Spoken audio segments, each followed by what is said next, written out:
Hi, and welcome back to my channel. Today we are going to do something that all of my friends and family have been requesting me to do here on YouTube, which is to make some hand-dipped chocolates. This is a tradition that my girlfriends and I have been doing for just a couple years. It's been a long time that we've been doing this together, and it is such a fun tradition. It started with one of my besties who used to dip chocolates with her grandmother and her aunts and her mom and all the women in the family the day after Thanksgiving as a fun activity to do as a group.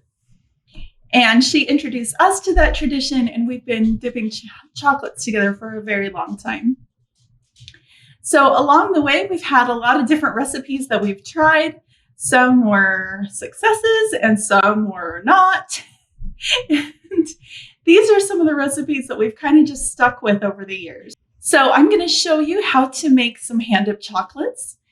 And maybe it's something you can introduce with your friends and family as a new holiday tradition. So with that, happy chocolate day. Let's get started. The most important thing to start with is the preparations. So we need to make sure we have all the ingredients we need. And the thing I love about chocolates is there's not a lot to it. Making candy is pretty simple. So what you'll need is, depending on how many you want to make, quite a few cubes of butter, some powdered sugar, and for the first recipe I'll show you, you'll have to go through an entire bag of powdered sugar. So for all you dentists out there, I apologize. And you'll also need some sweetened condensed milk and some flavorings. So these could be, we've tried lots of different things. Lemon is always a good choice. We've had some good success with orange. So that kind of citrus cuts through the sweetness of the sugar. So I like to do citrus. We've done raspberry, again, kind of that tart. We did try maple one year. It was way too sweet, but really good. You can only eat one or two. And then we also have always done peppermint. And the easiest way to do that, so you don't get that kind of artificial mint flavor, is to actually use candy canes. And so we'll do a batch of candy cane bonbons today, as well as some flavored bonbons. And then you'll want some dipping chocolate. And my preference is to use, I've heard them called melties, I've heard them called buttons, just the chocolate wafers that come in a little circle. And Ghirardelli's has one that they put out every year. If you have a local retailer called Winco, they have these in bulk, which is great because you can just buy as much as you need. And we've also done the almond bark coating, and it works just as well. It takes a little bit, it's a little bit different to set up, but those will work just as well, kind of the almond bark coating. We have tried chocolate chips. I would not recommend that. It just doesn't set up well. So that is all you need. All right, so I've got all my ingredients, including my butter that is softening in my pocket. Otherwise, why would they have put a pocket on an apron? Honestly. So I'm convinced this is the butter pocket, and it works really well to just kind of keep it in there, and it softens over time. My handy dandy mixer. It's not fancy. Maybe someday I'll have a KitchenAid, but I don't. And all of the ingredients. So I'm going to start by just creaming together the sweetened condensed milk, and you'll use the entire can, a cube of butter, and a healthy pinch of salt. And again, this is really just to cut through the sweetness of the sugar, which is so overpowering in this recipe. So we will get that started. And as soon as my butter is soft enough here,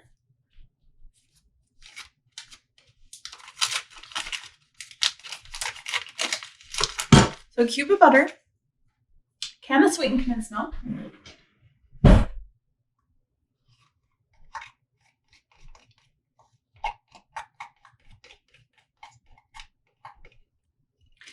I always just kind of guesstimate at the salt, probably about, I don't know, maybe half a teaspoon.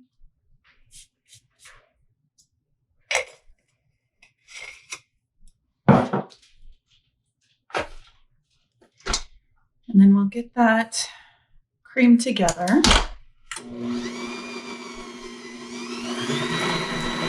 And this is just to get the lumps out of the butter.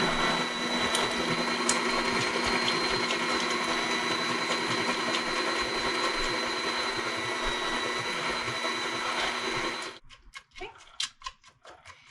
Now at this point, you kind of have a choice.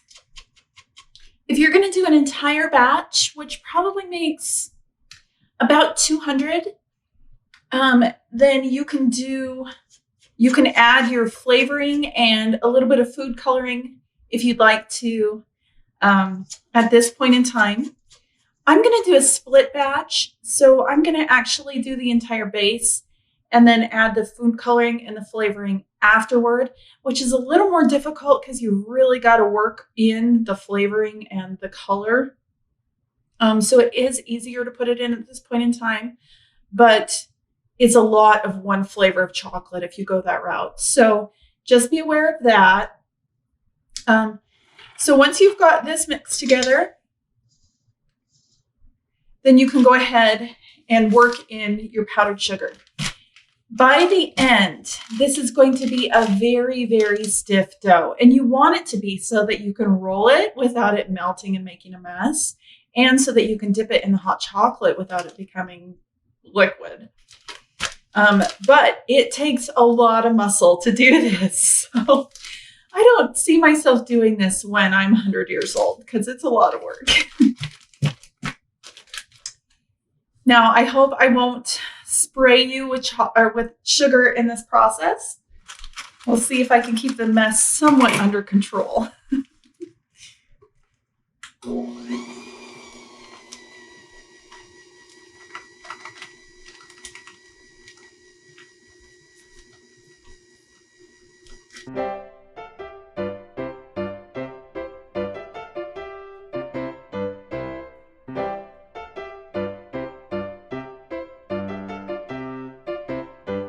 You'll notice with about half a bag in, it kind of looks like a frosting consistency. And actually probably would make amazing frosting. So we're just going to keep working it in, working it in.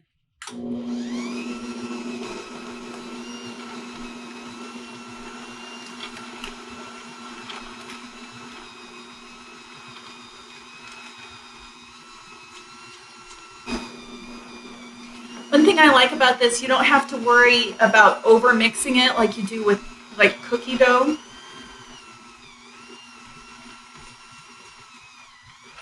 So just take your time.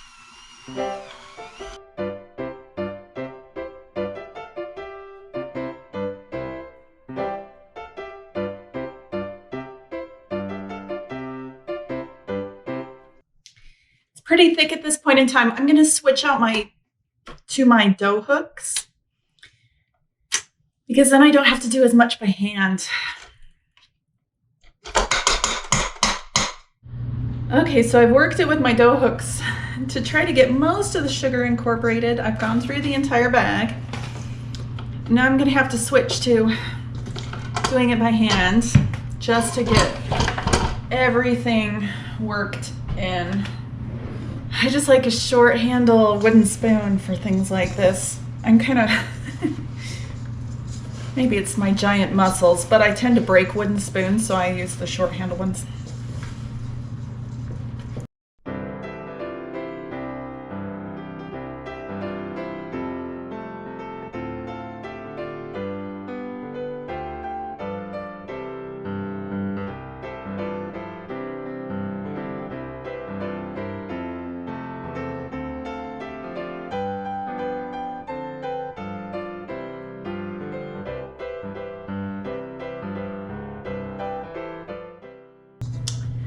All right, so you can see it's a very thick, substantial dough.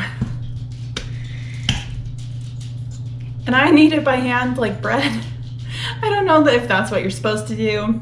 If any of you are professional chocolatiers out there, don't be appalled by my approach. But that's just how I've done it. And it seems to work just great. So I'm gonna do 2 different flavors today. I'm gonna do a raspberry and an orange. And so I'm gonna split this batch of dough into 2, and then I'll do half of each one of those flavors. Okay, so we're gonna start with orange. If I'm doing a full batch, I will usually do about 2 tablespoons of flavoring. I always measure in the cap, so it was about 6 capfuls. Since I'm doing a half batch, I'm gonna do 3. And that should be about a tablespoon. This smells so good.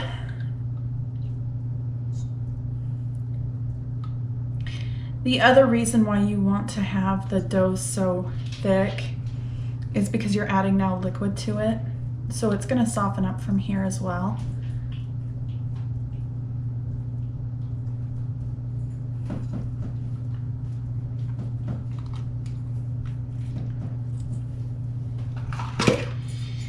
And then just so it feels more orangey, I'm also gonna add just a tiny bit of food coloring so that it has a good orange color. I'm using gel. It's what my grandmother always used in her bakery, so I'm just partial to it, but you could use just the liquid food coloring as well if you want your fondant to have a little bit of color to it. Or you can certainly leave it white. I just like it because then when you bite into it, you know what flavor it is. Something visually appealing about it. The other thing that I do, just so I can tell them apart once they're dipped, is I'll do a different kind of design on top, or for instance, I may do a drizzle over top of the chocolates, and I may change up the color of the drizzle or the pattern of the drizzles, just so I can know, you know, these ones are this flavor and these ones are this flavor. So, but if you like the element of surprise, you can certainly just leave them plain as well.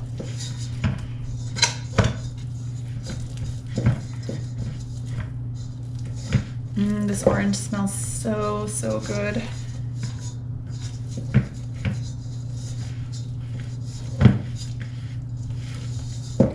The other thing I like about adding the food coloring is then I know if the color is pretty evenly dispersed, then the flavoring is evenly dispersed as well. And you can likely see why it would be so much easier to add this before you did the powdered sugar. But it's certainly a big batch. And while I know they would get eaten, they'd probably be more likely to be eaten by me, which isn't a good thing.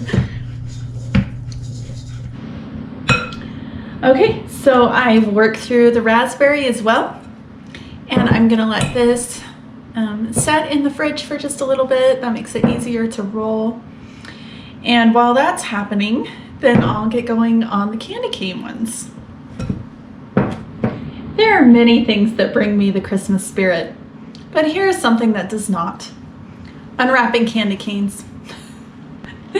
So I've unwrapped probably about 10 candy canes. I pulverized them in my food processor, so it's a lovely smelling peppermint dust. And now we'll get started with the peppermint bonbons. So same recipe again. Can of sweetened condensed milk, cube of butter that's softened,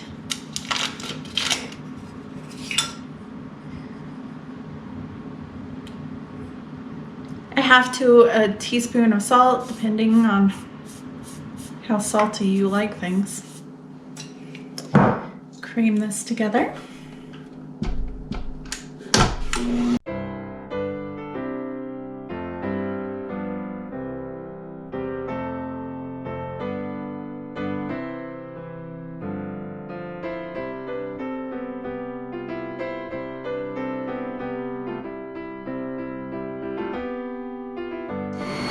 then we'll start adding in our whole bag of powdered sugar.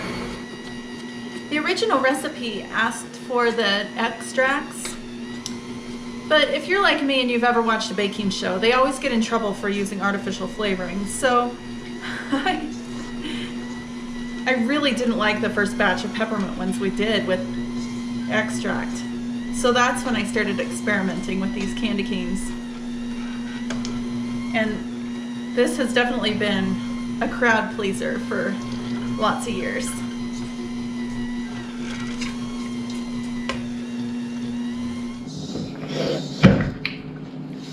All right, I've got all the sugar worked in, and now I'm just gonna kind of knead in all of this wonderful peppermint dust. Definitely smells like peppermint.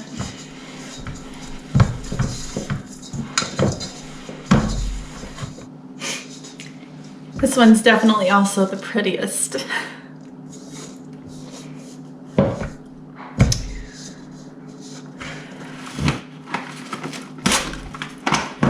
Okay, we'll let this one set just a little bit, and then we'll get to rolling.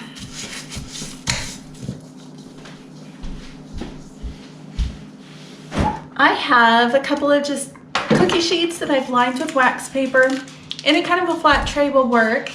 In fact, we even recently used just school lunch trays, and those were fantastic. Pretty simple. We're just gonna roll probably a little smaller than an inch, maybe 3/4 of an inch. About that size is about perfect. You don't want them too big, otherwise your whole fondant to chocolate ratio is off. So keep them small. They tend to grow over time. So the more you do, the bigger they get. And this much will probably make, I don't know, 50, 75 maybe, at about that size. So we'll just be rolling. All right, so that half batch of orange made just over 100. So by rolling them a little bit smaller, they go a lot further. So these ones I'm gonna dip in white chocolate, so they'll be creamsicle, which should just be amazing. All right, it is time. So these have been setting up in the fridge for at least 30 minutes, and they're nice and cold, nice and firm. And I've melted our chocolate just in the microwave based on the directions on the package. It's usually about 1.5 minutes on half power. Make sure you do it on half power, otherwise you'll burn your chocolate and it'll turn kind of a chalky color. So then I like to do 3 at a time because I got a lot to do. But you're just gonna dip and swirl.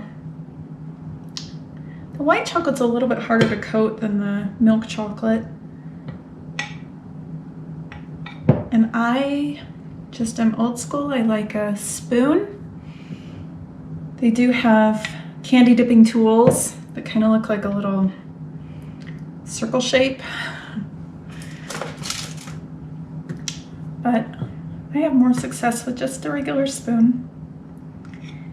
And you want to make sure you get as much chocolate off as you can. Just kind of scrape it along the side of the bowl. One, so you're not wasting as much, but it will pool on the tray. And you don't want to waste all that chocolate. And most important, you just have to move quick.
So there are creamsicle bonbons.